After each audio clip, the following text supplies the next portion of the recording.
Je veux partager avec vous aujourd'hui la stratégie pour augmenter votre fortune nette. J'ai passé 5 ans à l'université pour apprendre quelque chose sur l'argent, la finance et la comptabilité.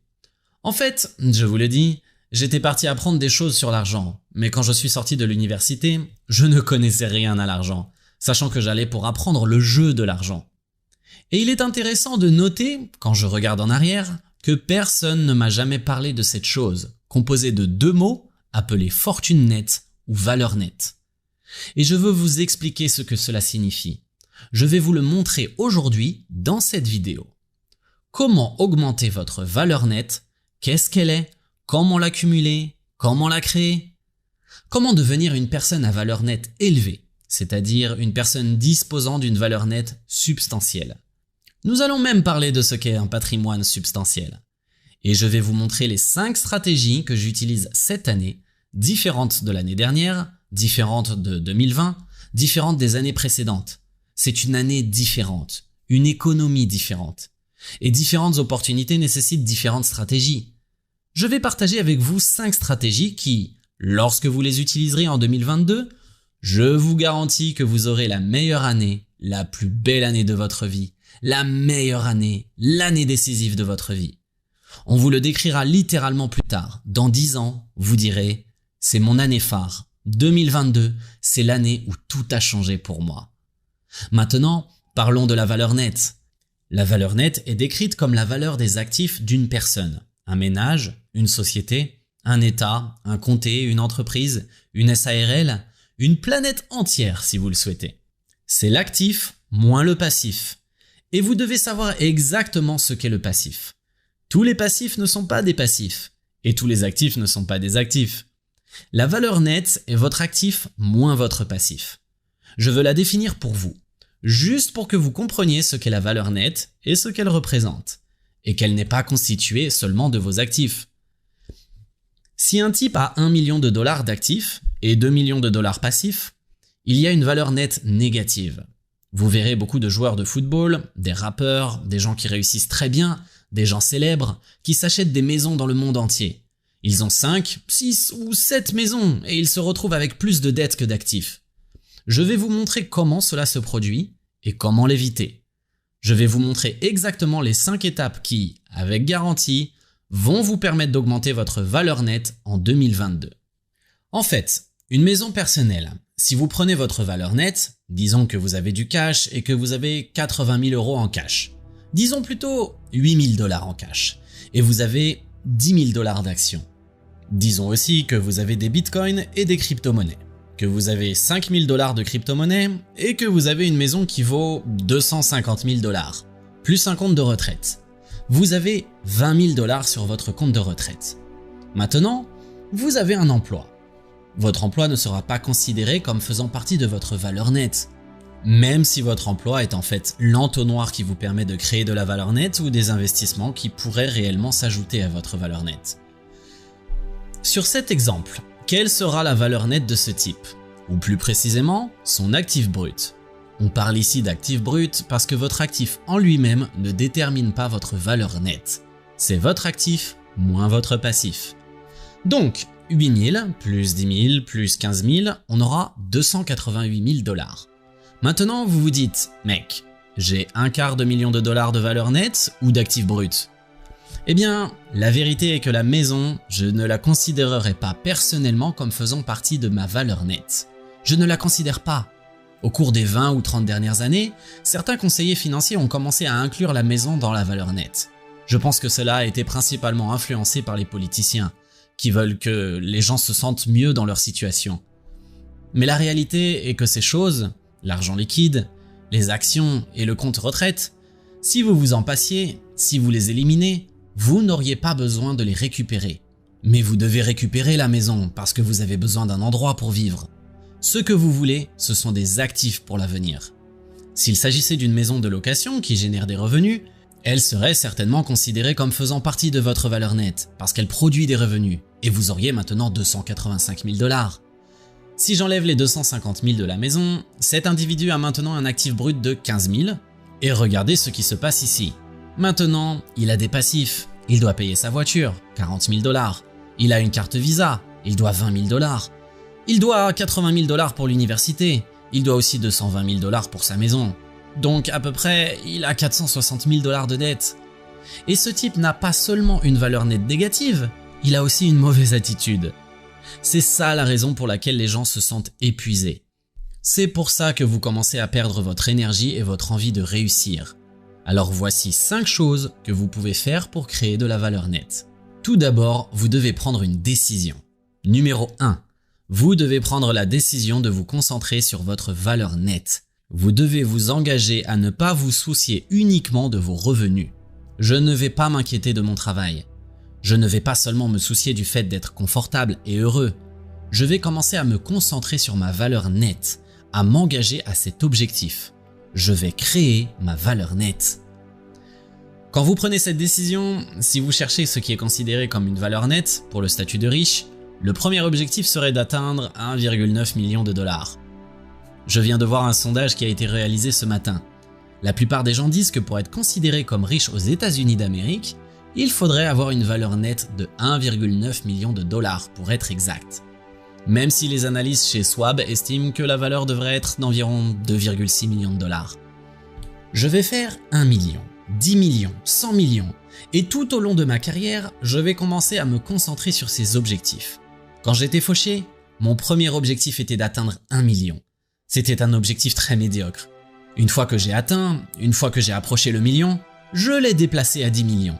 Et puis quand j'ai approché les 10 millions, je me suis dit « Mec, je peux arriver à 100 millions !» Une fois que je suis arrivé à ça, je me suis dit « allons-y pour le milliard. Allons atteindre le milliard. » Et puis je me suis dit « Ok, pourquoi ne pas simplement lancer cet objectif à 10 milliards ?» C'est parti et cela va continuer de changer, mais je me concentre toujours sur ma valeur nette. Et pour beaucoup de gens, cela va être un changement massif pour vous parce que pour l'instant, vous vous concentrez sur vos revenus. Vous vous efforcez d'être un bon travailleur, un bon fournisseur, un bon père, une bonne mère en bonne santé.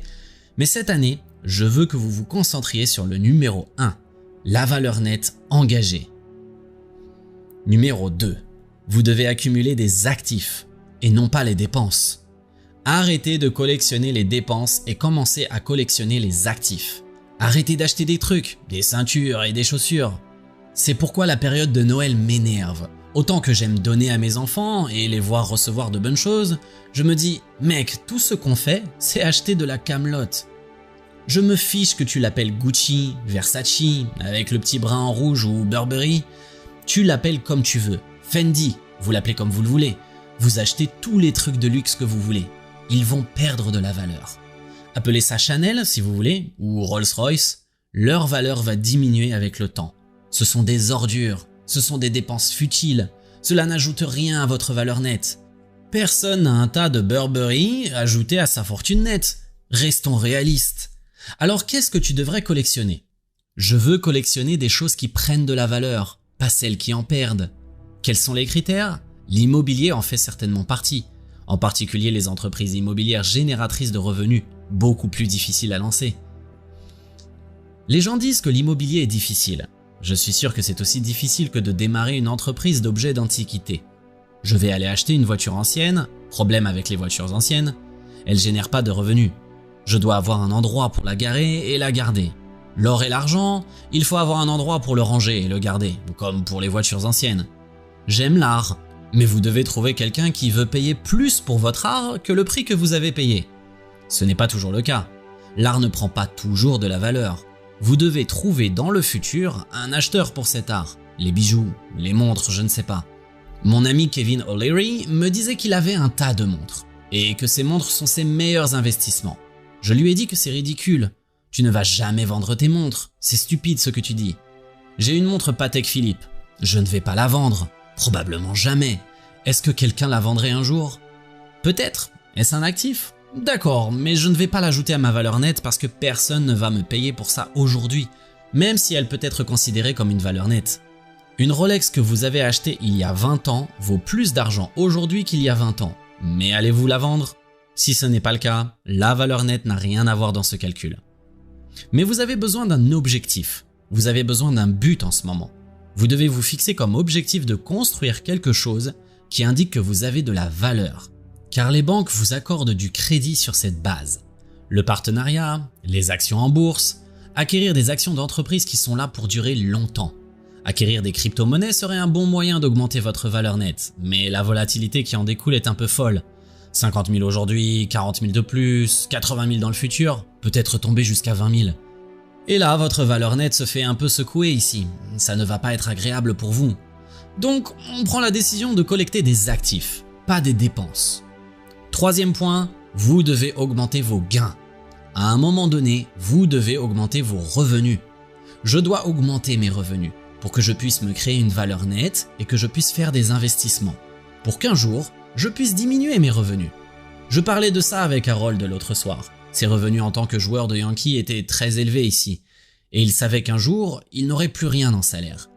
Donc, ce qu'il a commencé à faire, c'est de remplacer ses sources de revenus.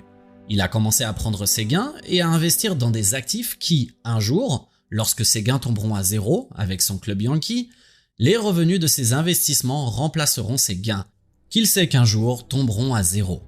C'est très important. J'ai toujours su que mes revenus diminueraient avec le temps. Alors, que dois-je faire pour être un pourvoyeur responsable de ma famille et faciliter la vie des gens que j'aime ? Je veux prendre mes gains qui, je le sais, vont se déprécier, baisser, s'épuiser, diminuer au fil du temps. À un moment donné, ils iront jusqu'à zéro. Et j'ai besoin des actifs. J'ai besoin d'investir dans des actifs qui augmentent avec le temps. Numéro 4. Ne perdez pas de l'argent. Écoutez-moi, arrêtez de jouer, arrêtez. Risquer tout pour un biscuit est stupide. Arrête de prendre des risques. Je vais mettre 5 000 $ sur une crypto et je croise les doigts, en espérant que ça atteindra la lune. Mais si ça n'atteint pas la lune, tu as déjà perdu 5 000 $. Arrêtez de perdre de l'argent, arrêtez de jouer, ne perds pas d'argent. Si tu veux que ta valeur nette augmente, ne perds pas d'argent. Tu voudrais que le graphique de ta valeur nette ressemble à ça ? Ça ne doit pas forcément monter comme ça, mais ça pourrait ressembler à quelque chose comme ça. Ou ça pourrait être comme ça, et des fois, ça pourrait être violent, ça pourrait subir une croissance exponentielle. Si vous êtes à plat depuis des années, si vous ne faites pas attention à ces choses depuis des années, comme la plupart des gens. La plupart des gens vont au travail avec 60 000, 80 000 $ par an, 250 000 $ par an. Ils pourraient être ici à seulement 250 000 $ pendant des années et des années. Et jusqu'à ce que vous preniez une décision et commenciez à acheter des actifs et à ne pas perdre d'argent. Voici ce que font certaines personnes. Elles font des montagnes russes parce qu'elles gagnent et boum, font un investissement et ensuite perdent leur argent. Ah, le marché boursier. Beaucoup d'entre vous parient en ce moment sur le marché boursier. Vous allez vous faire frapper en plein visage. Ça va être très dur. Ça va être moche. Il prévoit jusqu'à 80% de baisse de la valeur des actions. C'est ce qui se passe aussi avec les crypto-monnaies, à plusieurs reprises, avec ces holders qui ne veulent pas lâcher. Donc, ce qui se passe, c'est que leur valeur continue de grimper parce qu'il y a très peu de gens qui vont échanger leurs cryptos. Voici la valeur nette de mon argent sur une période de 12 ans. Regardez ça. C'est une image vieille de 2 ans. Depuis ces 2 ans, il a juste monté en flèche à partir de là. C'est ça le revenu. C'est ça mon objectif de revenu. Alors ne perdez pas d'argent. Augmentez vos revenus. Augmentez votre capacité de gain pour pouvoir commencer à faire des investissements dans d'autres choses. Si vous n'avez pas augmenté vos gains, vous ne pouvez pas investir.